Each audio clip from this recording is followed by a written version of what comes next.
Thank you very much, Demelza, for this event which we organized together. It's always a pleasure. Also, very welcome to everyone who's joining um, uh, our our event.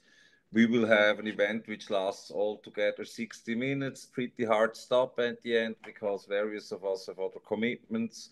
So we keep the introduction pretty short. I would say I welcome here Tess Howe from Tess Ventures, and I welcome Maxime Bucaille from Draper Ventures. I suggest both of you, maybe in two, three phrases, what you are doing and why you are here and why you are in the space. Maybe Tess, you can quickly start, and then Maxime, you can say a few words, just as a short introduction. I think it's better if you do it than Okay, if I do it. Yes. excellent. Happy to. So I'm founder of Tess Ventures. We're a team of 10. We are based in Silicon Valley, Palo Alto, California. And we've been in blockchain for almost 10 years. Our exposure to it is the time that I spent during at Stanford. Robinhood, they are the crypto trading app. They basically, had very good insights into what the future of money would look like. So at that time, Bitcoin to us was also something that was already very important. And from there, we invested and also, participated in a lot of the early first wave when everything was doing their, initial coin offering and then IEOs. So we are very fortunate from then till now. We are investors in many different categories in the Web3 ecosystem, such as in Animoca, Yatsu. He's very amazing.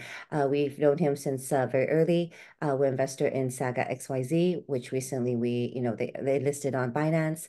In Aether, in Dpin, we've invested in since early, even before they were Aether.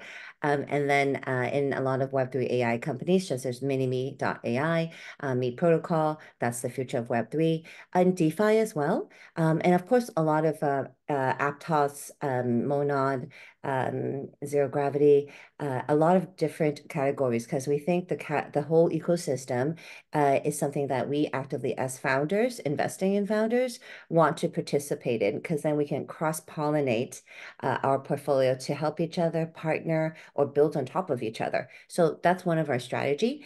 And we are sector agnostic and stage agnostic. So we do invest across many different stages. And we also, like to invest a good amount to have a good, investment on the cap table. After that, we help very actively because everyone on the team is our builders and operators. Thank you. Thank you very much, Tess. We will come for sure with some questions, more detailed questions to you, to your activity. And maybe Maxime, a few words to you and to also Draper Ventures. Absolutely. Hi, everyone. Happy to be here. I was a trader in Wall Street and essentially saw crypto in 2017, kind of coming everywhere around the trading floor, and been dedicating my career to it since then. At Draper Associates, our general partner and founder is Tim Draper. He's been kind of a legendary Silicon Valley investor since the early 90s. You mentioned Robinhood. It was like first backer of Robinhood and a lot of the big tech companies that power our world today. And it was one of those really big venture capitalists to see Bitcoin and to make a strong bet in it very early. So since 2010, we've been active investors in the crypto space. Well, it's changed a lot since then. Draper Associates is the latest fund is $200 million. We invest very early, pre-seed seed. So check size comes from 500K to $2 million. And 30% of that goes to crypto and blockchain in general. I think we have a bit more of a focus on Bitcoin-powered economies. We think Bitcoin will replace a lot of the fiat currencies we have around the world. So how do we make that happen, and what is the infrastructure we need to do so? And the second kind of area of focus is, I think, how do we break the big companies and the big networks, corporate networks power that we have today? And so how does blockchains as a core layer technology incentivize more users owned applications rather than corporate owned applications. Perfect. Thank you, Maxime. Now, Demelza, I would say you have a few words about Crypto Valley Investor Working Group, and then I would allow myself to jump in the first series of a few questions, and then later, Demelza, you take over from me, right? Definitely. Well, thanks a lot, Martin, for co-organizing this. And also thank you so much, Tess Howe and Maxime Bucaille for joining us today. And yeah, my name is Demelza Hayes, and I'm a portfolio manager at Zeltner & Co., which is a Swiss-based family office. And we have two crypto funds. One is a Bitcoin market-making fund, and the other fund is trying to outperform Bitcoin with DeFi exposure for coins that are already trading on secondary markets and have market caps over 100 million. So we're not so much in the VC phase, but it's fascinating to hear from the VC investors because that's kind of the future of the universe that we'll be investing in.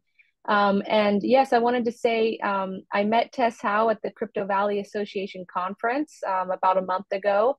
So Crypto Valley Association, it's based in Zug, and they have a conference every year. We also have webinars like this put on by the Investor Working Group, and we have several other working groups at the CVA. So I'm also going to pop the link in the chat for our Telegram group for the Investor Working Group so you can stay up to date with our webinar schedule. So thank you very much for being here today. Thank you very much, Demelza. So first, I wanted to know from Maxime and from Tess, you organize who speaks first, maybe once in one questions to one and then the other. Where do you see the biggest potential in blockchain? I mean, we have maybe also since years, let's say, since years we say now very soon everything will be tokenized. Lots of stuff will run on blockchains. But until now, I mean, the daily applications are often we heard, let's say, where is the daily use? And this is maybe also a bit the focus I want to ask. Where do you see and when do you think will blockchain applications or blockchain in general, enter into everyday's life? Yeah. Happy to share a few thoughts. Super passionate about this question, mainly because I've been expressing in my team that we feel the future of blockchain or a segment of it where there's a particular technology that will help it potentially mass market adoption. First, of course, all the infrastructure and the technology, is getting better. So we're getting to a state that things where, the average normie, the normal average person can actually have better access into being able to acquire their first, crypto coin or, their meme or their, NFT. But having said that, we're extremely excited about Web3 AI. What we've seen is that this is definitely a needed category and an area. However, the current projects that are currently fundraising on the market, I think there's, some decent founders, decent teams. However, a lot of it is still very vision. I had to mention that. I think what is important is if you find the teams that have true artificial intelligence, which back in the days is called machine learning, and those who actually started in AI before it was cool, I think those who actually also coupled and combined that with crypto native knowledge and insight, and also just being very plugged in, very active in the Web3 ecosystem, they will build something great that allows everyone, the average person, the project, the business, the venture investor, the ecosystem to utilize Web3 AI. And that can come in many different type of scenarios, such as, Zero Gravity, our portfolio company, they already have, the AI element, focused and also, put into their technology base so that other Web3 AI companies can build on top of it. As well as Mini.ai, they're doing the AI agents of the world. And I think, Me Protocol is very interesting as well. And the team, all of these teams have background and they care deeply about the Web3 ecosystem from a long-term perspective, not from a short-term. And that's very important. And they're actually building tech that actually will work. So I think that's crucial. And why I think it's very interesting, this area, is in the Web2 world, as we know, Andreessen, he says, software will eat the world. My team believes that AI agents will eat the world.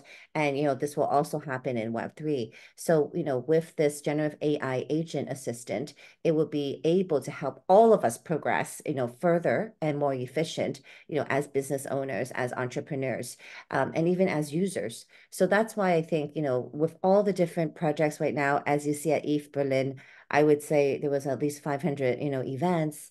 The theme was Web3 AI. And this is exciting to me because 2 years ago, we already saw this and have been helping builders build in this area. So, that's a great question. And that's why I just wanted to share that.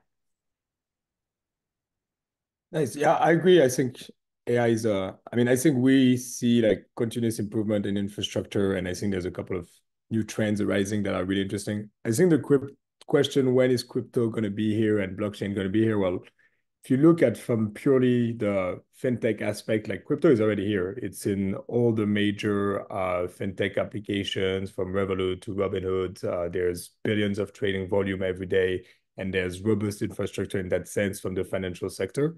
I think it's something also we're seeing this year is a big year. We're seeing it coming to Wall Street through the various ETFs. So crypto as a pure asset, like I think it's here, and this year was a big mark for it.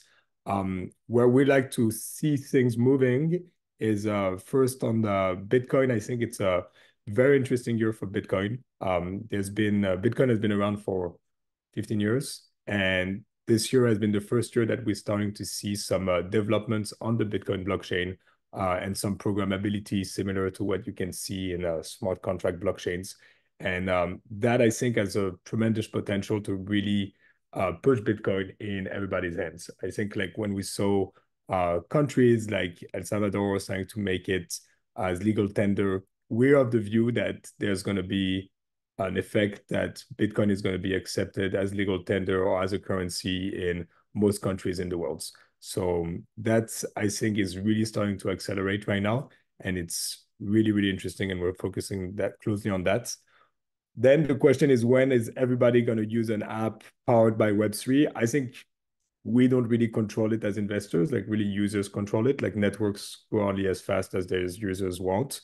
So we're starting to see people that are starting to understand the trade-offs between a Web2 infrastructure where you don't control your assets, not rewarded for your time, and not rewarded for your participation in a network. Then we're starting to see applications in gaming around that where users' sentiment is starting to switch a little bit. I think Tess mentioned Animoca, they're doing great work in that space, and some games are actually starting to be AAA level and starting to be used. We're starting to see more recently a bit of social applications. There was forecast applications like Forecaster with some friend tech. So I think applications like little by little, users that are more internet native are starting to understand the potential of those blockchain networks. And once they're hooked, they probably never leave. So we just have to see how the snowball accelerates in the next couple of years. Demelza, can I hand over to you to ask some questions? Sure. We do have one question from the group that's listening. They say, we are fresh off of ETHCC. What were the most exciting consumer trends seen there? So I just wanted to maybe, Tess, did you mention you were at ETHCC itself? Yeah, so I was just curious, what was the most interesting part of ETHCC for you?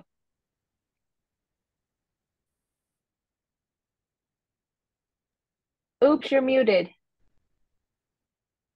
you. Thank you. Yeah, I was at EFCC. I first was in London for supporting the London Solana Hacker House event. From there, took the train into EFCC. I was invited to speak at 7 different events. And that was because, at Tess Venture, we have over 250 investments and very fortunate, a lot more builders. And despite the bear market was, not easy for many projects, they made it. WAGMI absolutely is real, and many have listed, in amazing, success on some of the exchanges a few months ago. And I say that because currently I would not suggest anyone listing yet until things pick up. So we have other teams that are rolling out consistently because we invested in first round many years ago. So obviously, if they're building tech and building project, this is the time now to be able to take the next step. So to this point, yes, being so active, and speaking with the audience and just being very able to connect with everyone at UCC. As I mentioned, the biggest thing that I saw that I myself was surprised is how AI is applied into, almost every project. Now, does all of them work? No.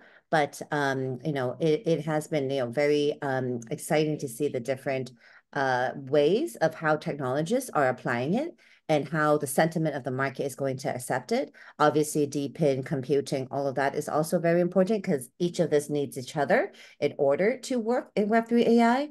And of course, again, I emphasize there are a lot that are vision projects, and then there are a lot that actually are building tech, but they may not garner the attention from the marketing standpoint. So we like to look for projects and founders that are under the radar that actually are executing, and we don't need the shiny other amazing, VCs involved before we make a decision because we're happy, being one of the earliest check-in. But, of course, with Draper, we're always happy to have them on the cap table. So we've actually co-invested in quite a lot of companies. So very excited that, we actually get to be on a panel today. Yeah. Likewise, Thank you. I wasn't at ECC, unfortunately, so I won't be able to give you much insight. But I think I used to go a lot when I was in Paris, and it's really amazing to see for us that are early stage investors. There's a lot of large conferences today that have gotten much more institutional, and you're going to talk to a lot of trading infrastructure companies or a lot of traders or Wall Street guys. And ECC has really built something special around builders. And for us as venture capitalists, it's really what we want to see, be able to be in the trenches, seeing the people creating the new applications very early on. So I think they're doing a great job. I heard like there was maybe some problems around Brussels and rains, but yeah. Yes, that part is true. Yeah, I have to such a comment on it. We were like, if only it was in Paris again. It's amazing, very cozy, very, smaller, city. So everyone was bumping into everyone, which is very nice. But at the same time, I think, as us who are speakers and very active in the events, once it's all over, there's nothing available, no restaurants to eat because everything, is closed except for pubs. So, ended up, I myself, I don't eat McDonald's, but there's only one McDonald's that's a 24-hour. So we end up having meetings there and, bumping into everyone else. So that was something that, was interesting, but it allowed for everyone to see each other. But yes, the rain was not easy to get around too, but it happens everywhere. Flood in Dubai, 2 years ago in Korea. I think blockchain Web3 brings the rain, which in the Asian world, that's nice because rain equals fortune. Yeah. Very nice. Excellent. Well, I was going to ask, even though you weren't at ECC, Maxime, would you say that your investment world and your thesis is more Bitcoin centric or more Ethereum centric? Or do you see like a multi-chain world, or like maybe even you see other coins and maybe Ethereum's not the main one now, maybe Solana or something else? So what kind of world do you see going forward? I think, and people are starting to get extremely smart about how new blockchains are built and how consensus is being done for application specific. And I think we're definitely going to live in a multi-chain world. I mean, Ethereum kind of made a statement that it will just be a settlement layer and that every single, a bunch of chains will be built on top of it. I think Bitcoin kind of still live in that separate world. I think it's linked to the fact that it's proof of work. It's more accepted widely as a more secure consensus algorithm. Some people might think because it's been around for longer, it's more decentralized, and it's more clear, the supply. But I think, trading applications will live on a separate chain. I think identity might live on a separate chain. I think gaming might live on a separate chain. So we're definitely going to have a bunch of them that are going to have different trade-offs that are going to be better answered to the apps and the founders and entrepreneurs that want to build inside of them. So yeah.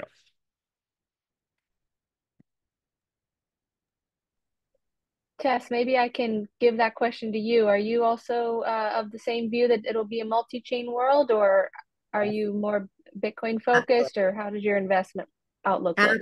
Absolutely. 100% I believe there'll be multi-chain, and the ecosystem still is so young. I think not even the fact that whether it's just multi-chain, but a lot of things are experimental now, and we know that. It's not that great from an investor standpoint because essentially, sometimes it feels like, we're investing in a team for them to research, explore, trial and error. However, if you take a step back, that is fundamentally what early investors do. On the Web2 side, there's more fundamental and there's more metrics that we can measure. And the economy is a bit more stable, whereas in Web3, different things happen in the industry that has those cracks and things blow up. So then, you have to understand when projects, do have to pivot or iterate. So for us, I will tell you, when we invest early, we practically focus on spending a lot of time with the team to make sure they have that superpower, that they have the different team members that can execute from the different components, the tech, the business, being able to fundraise, being able to do marketing. So we spend a lot of time on that. On the PowerPoint and their vision, that is important, but we do expect that they need to know that's going to change. So whatever they're spending hours to us presenting, that is very important, but understanding the team of them being able to be dynamic is more important. So, to the point, that's why I say, if you just look at our portfolio, like, I'm very fortunate. All founders, know each other and help each other and respect each other. But if you just think of, infrastructures and,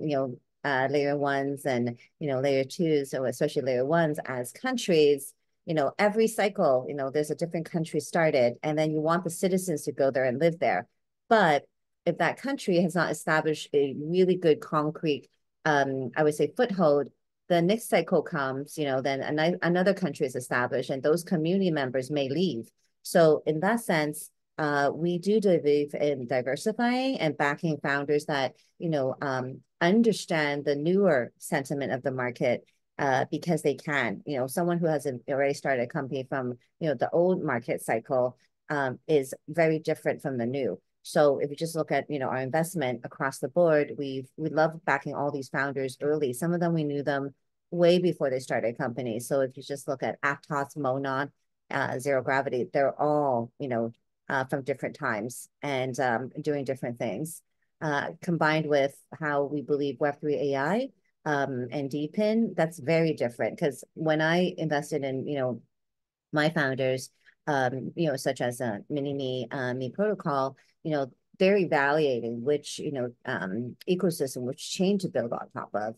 And they're multi-chain, but which one first? And it's not easy because the technology for some of the, ecosystem and chains are not there yet. But they're actively iterating to support this. So I do think, any new players have that advantage, true technologists that can come out and build to what is on the current market, and also hope to overlay that to what might happen in the next market. No one has a crystal ball, but as long as they really do fundamental, I would say, understanding of Web3 blockchain, they will be able to figure it out. And we love to back founders, in that category. Wonderful. Well, thank you. I'll ask one more follow-up question to that, and then I'll pass it over to Martin. So I think that around the investor space, there's been some people saying like they're not really happy with how Ethereum has performed over the last year or so. I mean, there was the big bump up when they announced the ETFs, and of course, we've seen some of those ETFs might go live next Tuesday. But how do you guys feel about people saying that ETH is kind of part of that old market cycle and they're not really doing as well as they should be versus other L1s, and people saying that maybe scaling with L2s isn't the future, and they want L1s that are scalable. So how do you guys kind of feel about the ETH becoming a zombie coin debate versus, does it have a big future? So just wanted to hear you guys with your thoughts about ETH. I think it's a bit of a overstated take. I think like when we've seen the amount of work that Ethereum has done for crypto in general, I mean, everybody that's a developer in crypto is building on EVM chain and using Solidity. And I think they did make a switch that's a big statement that nothing is going to happen on the main Ethereum chain. But now we're seeing, first of all, the language being accepted in every single other fast and scalable chain that are using EVM. So super good for interoperability. Most of the apps actually start getting built on Ethereum and then move away. A lot of the direct layer 2 and scaling solution that we see do their settlement directly on Ethereum. And so I think when we're seeing projects like Arbitrum, Optimism, Base, they all leverage Ethereum. And at the end of the day, Ethereum will be the place where it's the biggest one, right? So you can have different application blockchains that are built on top of it, and they all go back and use the security of Ethereum as core. I think it's an important switch that they're making. I think it's not incentivizing a lot of economics around it, and it's true that there's questions, but we'll see post this ETF cycle. I think also the run up was a bit quick in other coins because Bitcoin ETF kind of kickstarted things a bit earlier than it should compared to like the halving, but I'm pretty convinced that Ethereum just price-wise will outperform a lot of other coins or even this market. I mean, it's tough to outperform when you're already like 300 billion, right? But it's following a good path. Yeah, I do agree. I agree too. Ethereum has built such an amazing community. We all know Bitcoin is seen as gold, ETH is seen as silver, and potentially Solana is seen as the third one. Along with some other top 10 coins that we also do believe have a very good chance to really come out and infiltrate and also capitalize on. I do want to say the Ethereum ecosystem is interesting and the community. I think what happened from an engineering standpoint that I saw, my friend, some were frustrated and some have moved to different ecosystems to build, such as in the Bitcoin ecosystem and also into some of these other ecosystems I mentioned earlier. Now, we also saw how the fundamental success of how Ethereum succeeded based on building great community, really built great tech. The community was just so strong that it didn't matter over the last few cycles that other chains and other, competitors came in. However, I would think, for example, I've been hearing such as Barachain, their community and how they're fundamentally starting, I think, the philosophy and just attracting the type of community members. They say it does have that, reminder of how Ethereum started. So that was very interesting to me. And I dived in to understand a bit more of how and why, and, how this community is quite different. So I think Ethereum will have challenges, but 100% with the ETH ETF, that is about to, be very visible in the media. And, actually, as we see, it being affecting ETH and the price action, I think it would put ETH back at the forefront and be very relevant and be very important. Crypto always surprises us. We don't know. So we should be open-minded and diversify.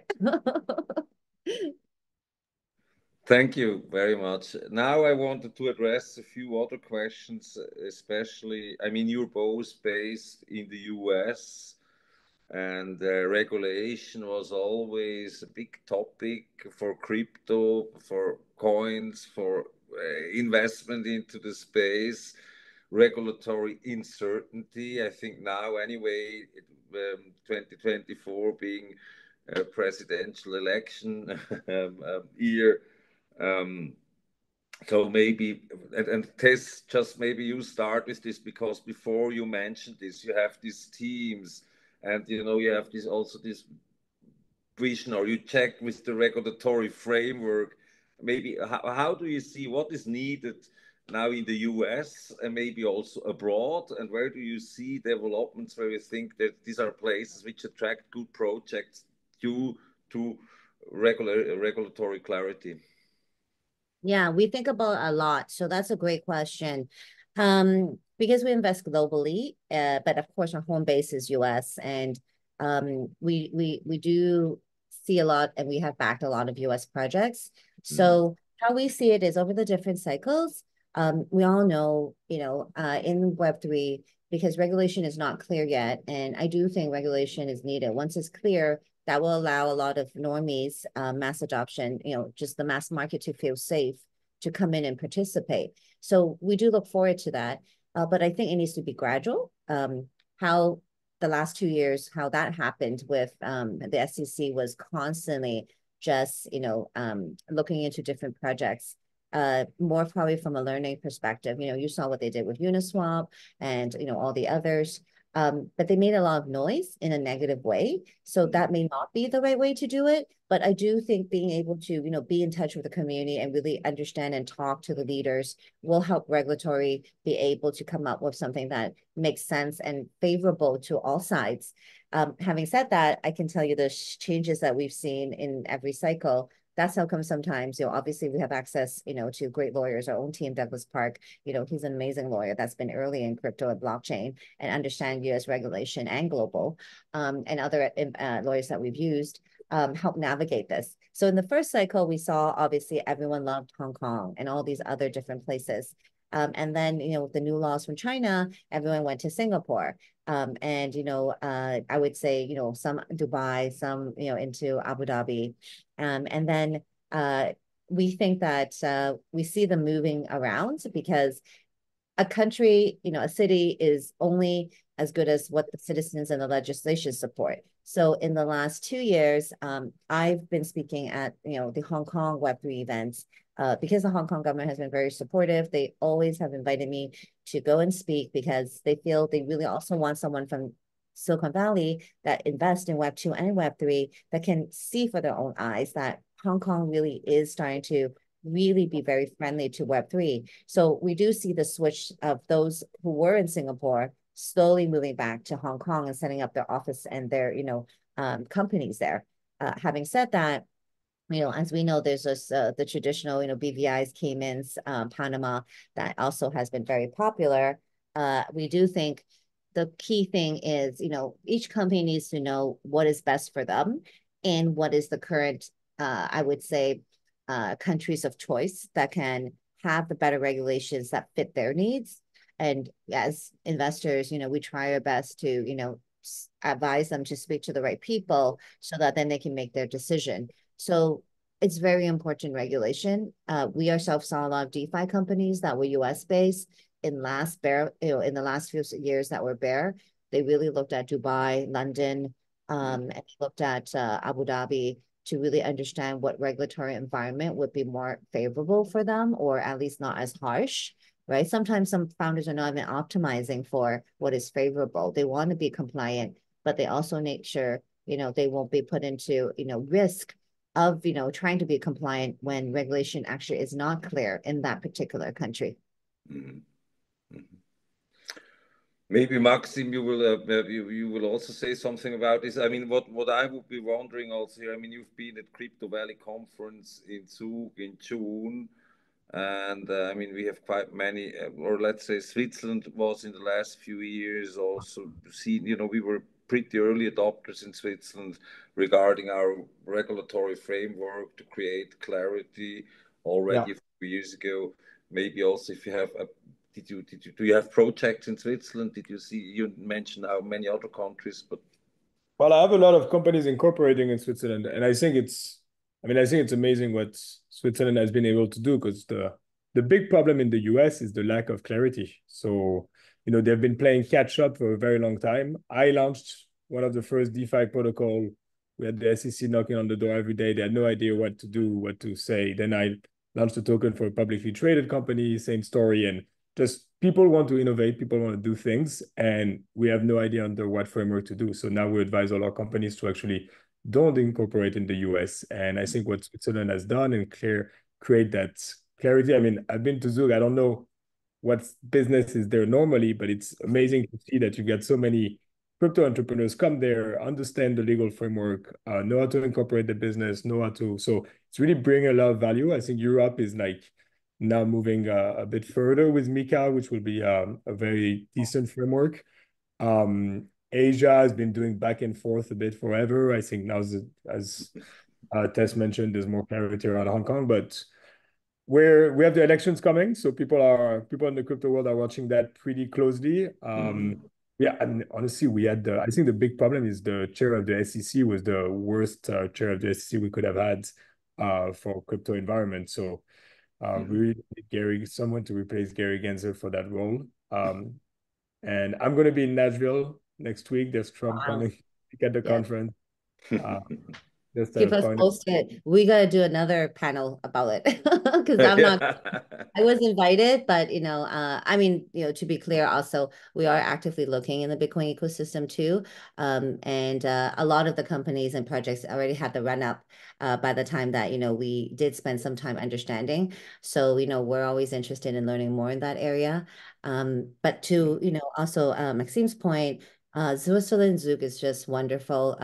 It allows for, regulatory, I would say, knowledge and, structure, and also being able to have such beautiful environments and, very opposite of Web3, where, even when I was there at all the different events that Crypto Valley hosted, along with a lot of great partners, for a few moments, we're able to kind of think, we're not looking at our phones, we're not thinking all crypto blockchain, we just want to look at nature and, really be able to have that balance. So I am very glad that, I made the trip to, participate and be there with Crypto Valley.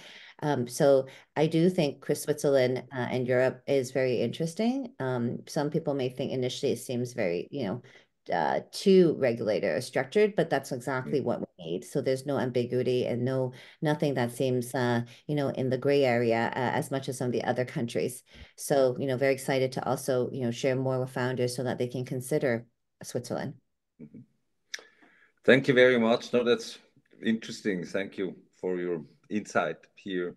I wanted to now maybe change a bit the subject, a bit, talk a bit more about your investments. I will add here one question and then I hand over to Demelza. Now, for me, the question is, what do you invest? Do you invest only in tokens? Do you invest in equity? How do you see those if investors or if companies sell shares and tokens? I think it's always kind of, another sales pitch, and also there could be kind of a conflict of interest if you sell shares and if you sell tokens. I'm wondering what you think about that. Yeah, I can go first. I think so. We invest in all of the above. We invest in companies that are doing pure equity plays, and that's similar to any other sort of companies, just based on cash flow and revenue.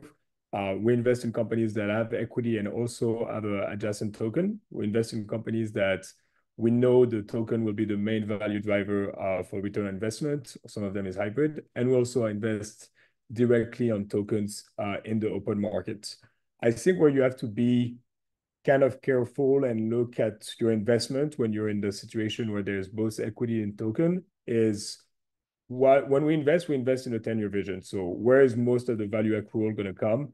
Is that going to be a token? Is that going to be the equity? And I think we're in that kind of this weird space in crypto right now where a lot of the venture capitalists are actually not venture capitalists anymore. They're more hedge funds. So they invest in a project, they wait for 6 months, token unlocks, and they sell and they never talk to the founder again, or they sell half of it and they're not really involved. We are really pretty bad at selling. Maybe we should get better, but we've never sold a token almost since we invested in tokens in 2016. So we're playing the typical VC playbook, power law. We think I think Tim saw that because he bought all his Bitcoin like 2011, 2012. He's never sold them, and that's how you make outsized returns, right? So we look at tokens the same way as the main value accrual. And if some of them go to zero, they go to zero. And we hope that in our portfolio, some of them will outperform over 10 years, like much more than just waiting, doing 6 months and selling. So it's been a bit adversary, I think, also for a lot of the retail investors to understand what are going to be unlock schedules, our VCs, what's the concentration of capital around that. I think entrepreneurs are starting to value much more traditional venture capitalists. I think Tess comes from that background and she's been doing it around for a long time. So maybe has a more similar thesis to us, but builders are tired of just using it as a quick in and out and a financial instrument around the token.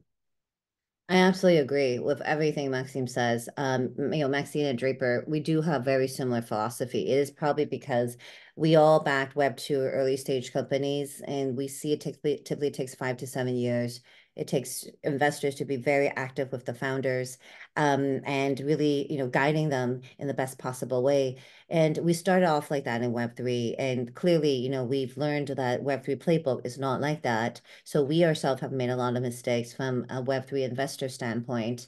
But I think by now, through the ups and downs, because we have been long, because we hold, because we really do believe founders need time to build out the tech, the ecosystem needs. So we're very patient. So we now have the right balance of understanding. And, to Maxime's point, we're also terrible at selling too, because it's just not something we think about. We just think, okay, we're backing the founders. You meet with them, you understand what's happening this year and what's going to happen next year. You advise them that the bear market's coming, so maybe raise a bit more, relax your valuation. It's not about the ego. So I do a lot of that kind of coaching and talks. And at the end of the day, I mean, it's unfortunate. Many founders are like, Tess, you had a crystal ball. If only we listened.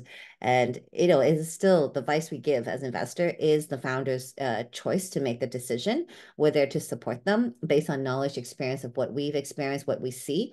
So to that point, I do think it is unfortunately, I have a lot of friends in the industry, other VCs that are very Web3 focused, and they are more like hedge fund.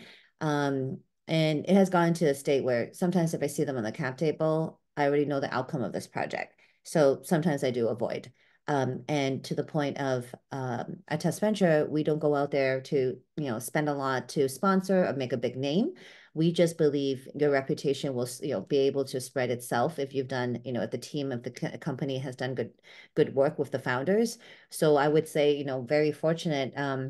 We don't ask to speak, but at the EFCC event, we were invited, myself and my venture partners, the team was invited to speak at a lot of events because I think they wanted us to represent more long-term investors, and that was important. So it's been very interesting where over time we're always surprised when people say, oh, we know, Test Ventures, and we were just so under the radar, so low key, just very happily building with the founders. So, that's always been our style, but, saying yes to speaking a lot more helps, I guess, our portfolio. That's the goal. And it's not there to further our reputation. It's to further, helping our portfolio. And we mention them all the time to see how we can bring more synergies to them at that event or, at that, meeting. Wonderful. Yeah, that makes perfect sense. I mean, on the other side, like I mentioned, we have one fund that invests in coins that are already trading in secondary markets. And we're also we're weary of coins that have certain backers just because once the marketing budget runs out or, once people have exited, it's a hard long-term hold for us. So yeah, I definitely like to meet VCs like you both that are investing in the long term and doing due diligence on projects that have like a 5 to 7 year or even further outlook. So thank you for that perspective. There are a couple questions from the chat. So basically, I think these are questions coming from like the startup side, like asking you to explain what you're looking for when you start to, do due diligence on a startup. And then also asking, yeah, basically like, are there any red flags that would be like, no, I'm definite, that's a no for me, or, are there any green flags where you're like, okay, this is an interesting aspect and I want to learn more? I can share. I talk about all the time. And again, very passionate about this area. It's very simple. We don't want founders chasing narrative. Like if you're a GameFi company, do not say you're an AI company. Do not say you're GameFi AI because it's unfortunate. I know, sometimes founders think that works or current investors think that might be the case.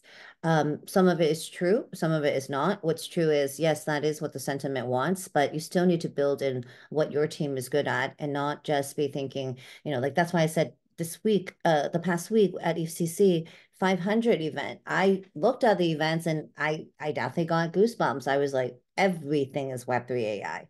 So, it's going to be interesting as to what will happen on the market. However, because AI sector is so strong, it is here to stay. It's not going to be like GameFi where it came and went. And AI, I hope it will have that slow, gradual rise and not this huge spike up and then the huge drop, with the industry in sense of many projects building, they need to deliver.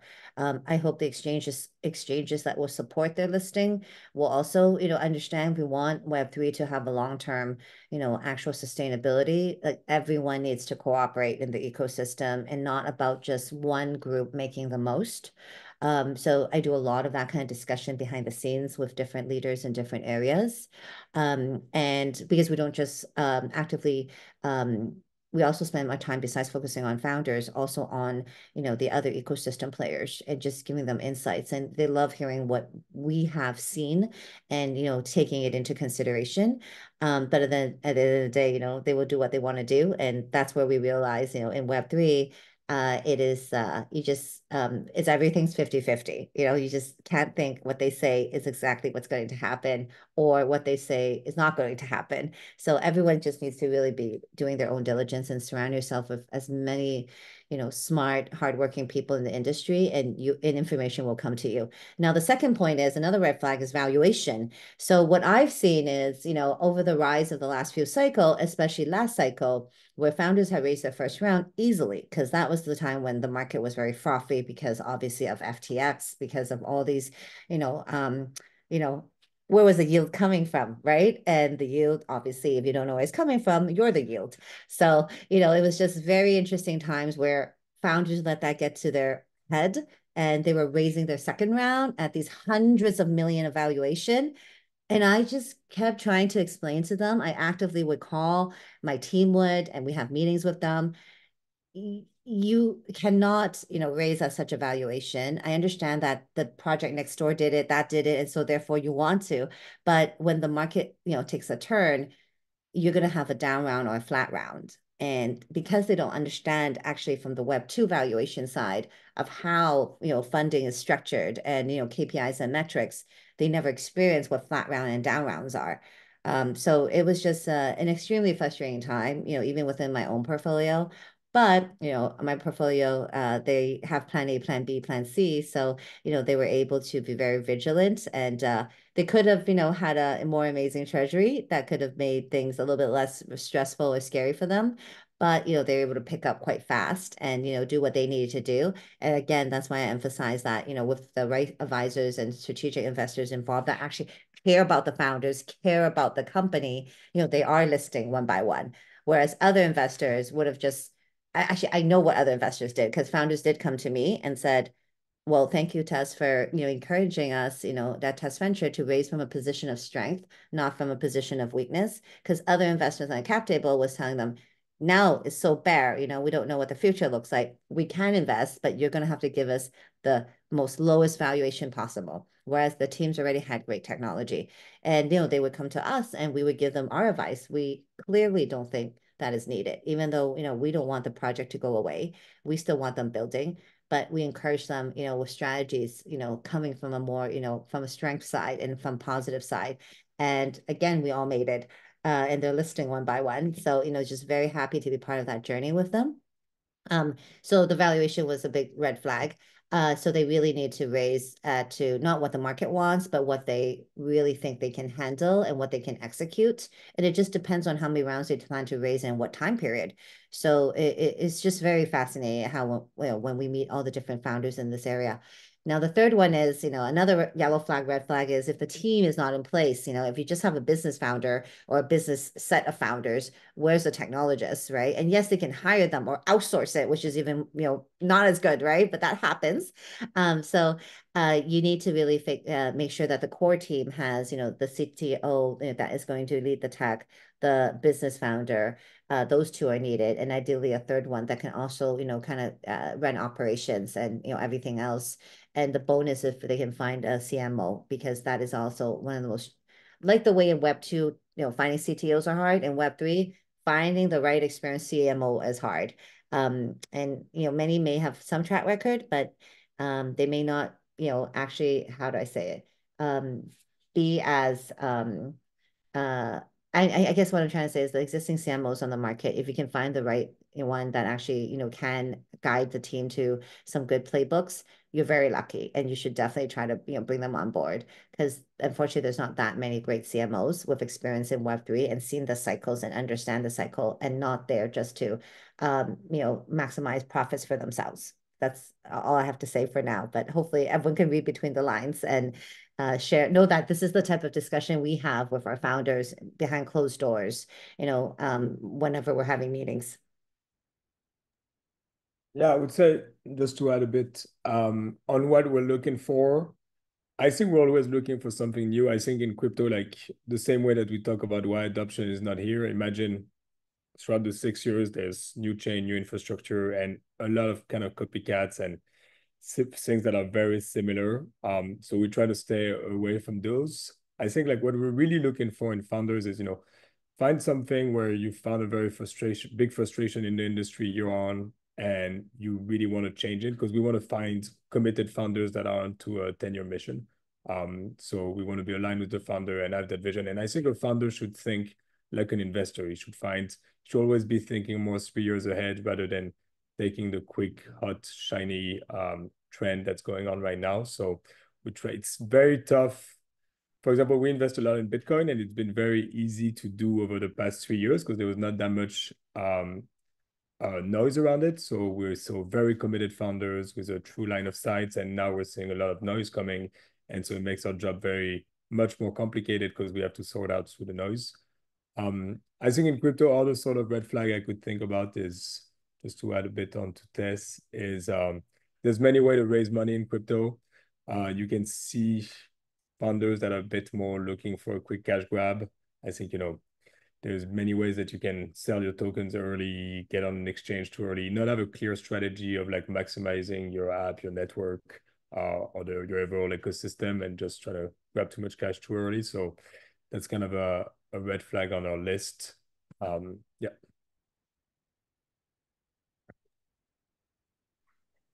Maybe I'll let Martin take it from thank you here. very much. Yeah, I was still muted. Yeah, thank you very much. That's very interesting, especially also now. You can be too late, but you can also be too early, as I understand, and then you could run into difficulties. Now, maybe Tess, you said something quite at the beginning of our discussion. I think it was when we talked about ETH, or even a question before. You said, wait until things are picking up, right? What did you mean? What did you mean with that? So just to clarify, what question did you ask where I answered I that? think I don't remember. It was just something. I think we were discussing about ETH, the potential of ETH, or it was one question before with the projects, many projects you're in, and you had like, I mean, the question is, what now? Let's say we are in a market which is a bit awkward, right? We had a very strong first quarter 2024. Now we are pretty much sideways with some panics and then some hypes again. It's a bit a strange situation, right? It's a bit like the presidential campaign discussion in the US. And so I'm just wondering how you see things, and maybe also Maxime, what would you expect to happen now in the next few weeks and months ahead of us? I do remember, yeah, because we do have a strong view on that. Like I said, we're not the crystal ball, but every team needs to have their view of how the market will look. I do understand crypto is 50-50. However, I think, any investor or advisor or anyone that is, position themselves as knowledgeable of the market, it's their goal, it's their role to, duty to guide founders as to, where the plus, where the minus is, where the landmines are, and therefore, looking from history and also giving them that factual example, but also, telling them the changes of now in current market. There's these tech, there's these regulatory, there's these, groups that are now here. So that's going to be different from the past. And then to this point, I can answer it clearly. We think a lot about, are we in a bear cycle, or did the bull market start, or is the bull almost over? We we surround ourselves with amazing people that are from, Wall Street, from different countries, those who are involved in the politics in different countries, founders, entrepreneurs from Web 2, Web 3. So we try to collect a holistic view. And what we've seen so far is exciting, because the last few months has been very quiet. It has been like this or like this. And we're all wondering, so, when will things pick up? So, for us, we do feel with 5 things, the presidential election coming, everyone's summer vacation is over. It's fall is starting. Well, everyone's back at their desk, focus on, career and, have that break with family, with downtime, relaxed time. Third, with how the ETF is looking, Bitcoin ETF, and also ETH ETF. And even if you see Grayscale, they just announced their, AI play where they have a fund, almost like an index fund around AI Web3 companies. That was just yesterday they announced. Of course, we got wind of it, sooner. So all of these combined is very interesting, as to what the market is signaling. Then under, NEEF, where not everyone has access to, is we see how, for example, certain groups, whether they're market makers, some are downsizing, some are upsizing. And, that's a function of how well they did or performed in the past, how bullish they are for the future.